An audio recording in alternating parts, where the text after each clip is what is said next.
Shalom Tajahal, halo semuanya. Pagi ini kita masih semangat, masih mau beraktivitas. Tapi sebelum beraktivitas, kurang adil rasanya kalau kita belum mendengarkan firman Tuhan. Nah, firman Tuhan kali ini bakalan super sekali, tapi sebelum kita mendengarkan firman Tuhan, kita bersama-sama berdoa. Tuhan, selamat pagi. Terima kasih atas penyertaan-Mu. Kami sampai detik ini sehat-sehat. Kami bisa belajar, ada firman Tuhan yang akan kiranya kami terapkan ke dalam kehidupan sehari-hari. Kiranya Bapa berkati kami agar firman yang kami dengar dapat kami terapkan. Terima kasih Bapa, hanya di dalam nama-Mu kami berdoa dan mengucap syukur. Haleluya, amin. Oke, baik. Hari ini seperti yang Laus bilang akan spesial. Nah, judulnya adalah Ketika Merasa Tertekan. Dari judulnya udah tahu ya, ini tentang apa. Dan ini sangat-sangat ada hubungannya dengan kehidupan kita sehari-hari, karena kadang kita merasa tertekan. Nah, nasnya diambil dari Mazmur 143 ayat yang ke-11.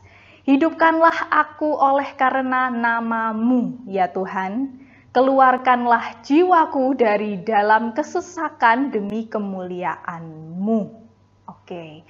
Nah, di sini ada kasus nih. Wah, ini ada cerita. Martina mengalami kecelakaan mengenaskan. Tulang tangan dan kakinya patah. Bahkan kaki kirinya harus diamputasi. Entah oleh sebab apa jari tangannya tidak bisa digerakkan. Ia semula dikenal sebagai seorang pemain piano yang hebat. Kalau kita tahu ya, piano mainnya pakai jari. Kini ia berubah menjadi remaja yang harus berhenti bermain piano. Wah, nggak kebayang ya. Tetapi Martina sungguh hebat. Ia tidak menyalahkan orang lain. Ia juga tidak menuduh bahwa Tuhan tidak adil. Yang ia katakan kepada ayahnya adalah demikian. Aku tahu mengapa ini terjadi, Ayah. Tuhan mengendaki agar aku belajar lebih bijaksana. Martina mempercayai hal itu karenanya hidupnya dijalani dengan semangat dan pengharapan.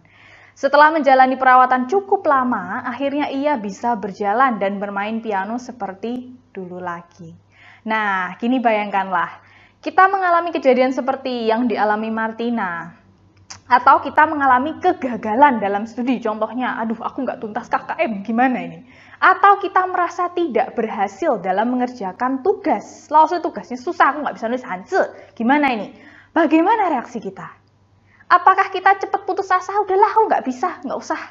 Ataukah kita tetap tegar, kita tetap, wah ini gimana caranya biar bisa. Jadi tetap kuat menghadapi keadaan. Nah, apakah kita akan seperti Martina yang tetap kekeh, lanjutin aja pokoknya sampai aku bisa. Akankah kita kecewa terhadap Tuhan, malah nyalahin Tuhan dan diri sendiri, serta nyalahin orang lain? Maka dari itu bacaan kitab suci hari ini mengungkapkan pengalaman Daud. Ketika itu ia mengalami kesesakan batin. Banyak orang justru mencelanya. Tentu ia merasa lebih tertekan ya. Bayangin kamu stres, orang-orang di sekitarmu bukannya support, malah makin nekan kamu. Wah, itu makin stres lagi. Tapi Daud tidak putus asa. Ia tetap tegar. Ia mempercayakan hidupnya pada Tuhan. Lalu ia berusaha menghadapi berbagai kesulitan dengan penuh semangat. Seperti Daud, saat ini kita juga menghadapi banyak kesusahan, kesulitan. Nah, mari kita pantang putus asa.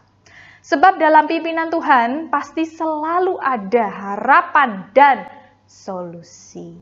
Super sekali, mari kita bersama-sama berdoa. Tuhan, dalam pimpinan-Mu kami tahu Bapa, ada kalanya dalam hidup kami merasa tertekan. Ada kalanya dalam hidup kami merasa udah putus asa saja. Tetapi Tuhan, kuatkan kami. Bikin kami tegar selalu. Agar apa yang kami anggap susah, atas bantuan-Mu dapat berjalan dengan mudah. Bapak, jika sebentar lagi kami akan melanjutkan aktivitas kami, kiranya Bapak berkati setiap langkah kami. Dan hanya di dalam nama-Mu kami berdoa dan mengucap syukur. Haleluya. Amin. Super sekali. Selamat beraktivitas.